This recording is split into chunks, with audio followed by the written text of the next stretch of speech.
ఉగ్రవాదం అనేటటువంటిదే తప్పు. మళ్ళీ ఉగ్రవాది చేసిన తప్పేంటి? వాడు కాల్చడంలో తప్పేంటి? వాడు కాలుస్తాడు. వాడి బుద్ధే అది. కానీ ఆ టైటిల్ ఎందుకు పెట్టానంటే, మన దేశంలో అదే కాశ్మీర్‌లో అనేక కాల్పులు జరిగినాయి.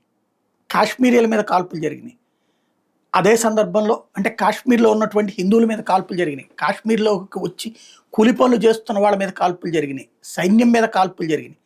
అప్పుడెప్పుడూ లేనంతటి పానిక్ ఇప్పుడే ఎందుకు క్రియేట్ అయింది? ప్రజల మీద జరిపిన కాల్పులు. సైన్యానికి ఏదైనా అయినా, పోలీసులకి ఏదైనా అయినా అయ్యో అనేసి ఊరుకుంటారు జనం.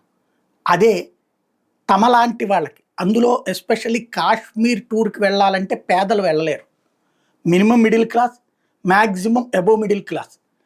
వాస్తవంగా మీడియాలో ఈ 2 సర్కిల్స్‌కి వ్యూవర్‌షిప్ ఎక్కువ ఉంటుంది. మీరు చూడండి, ఒక పేదరికంలో ఉన్నటువంటి కుటుంబంలో ఉన్నటువంటి చోట ఒక మర్డర్ జరిగిందనుకోండి, ఆ వార్త 3వ పేజీలో క్రైమ్ వార్తల్లో వేస్తారు. అదే ఒక మధ్యతరగతి ఇంట్లో జరిగిందనుకోండి, పుంకాను డిబేట్లు చేస్తాడు. ఇది నేను చెప్తున్నటువంటిది అబద్ధం కాదు, లేదా ఎవరినో విమర్శించడానికి కాదు. మన దేశపు దౌర్భాగ్యం అది. మిడిల్ క్లాస్ అనేటటువంటిది టీవీలు చూసే బ్యాచ్, మిడిల్ క్లాస్ అనేటటువంటిది సెల్ ఫోన్లో వార్తలు చూసే బ్యాచ్. కాబట్టి వాళ్ళకి సంబంధించిన అంశాలలో హైలైట్ అవుతుంది. ఇప్పుడు ఉగ్రవాది తనేమనుకుంటున్నాడు? మహిళలను వదిలిపెట్టేశాను, పిల్లలను వదిలిపెట్టేశాను కాబట్టి వాళ్ళు మా పట్ల సానుభూతితో ఆలోచిస్తారు, అట్ ద సేమ్ టైం మేమేదో మంచోళ్ళం అనుకుంటారు. ఇంకొకటి, భారతదేశంలో మా సత్తా ఏంటో తెలుస్తుందని. ఇప్పటిదాకా మధ్యతరగతికి కాశ్మీర్ అంశం పట్టల. అదేదో ఓ ప్ర ఒక సహజ సిద్ధమైనటువంటి సంఘటన అని ఫీల్ అయ్యేవాళ్ళు ఎక్కువ. జాతీయవాదులకు పడుతుంది అది.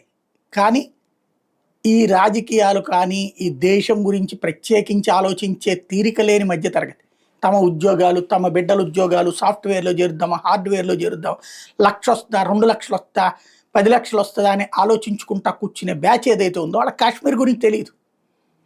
అదో టూరిస్ట్ స్పాట్ కాబట్టి టెర్రరిస్టులు ఉంటారంట అన్నదే. కానీ అక్కడ ఈ మతం గురించి కూడా వాళ్ళు పట్టించుకోరు. వాళ్ళ చుట్టూ వాళ్ళకేం ప్రాబ్లం లేదు అన్నటువంటి దీంతో ఉంటారు. అట్లాంటి వాళ్ళకి ఇప్పుడు తెలిసి వచ్చింది మతం ఎంత ప్రమాదకరంగా మారుతోంది, మతం ఎంత దుర్మార్గంగా మారుతోంది, మతం ఎలా ప్రాణాలు తీస్తోంది అన్నట్టు. కాబట్టి ఈ అంశంలో అంటే ఉగ్రవాది తను చేసినటువంటిది తన దేశానికి గొప్ప కావచ్చు, తనని ప్రోత్సహించే వాళ్ళకి గొప్ప కావచ్చు. కానీ ఉగ్రవాదం మీదన ప్రజలలో తీవ్ర వ్యతిరేకత సృష్టించడానికి ఈ సంఘటన మాత్రం ప్రధానమైనటువంటిది అవుతోంది.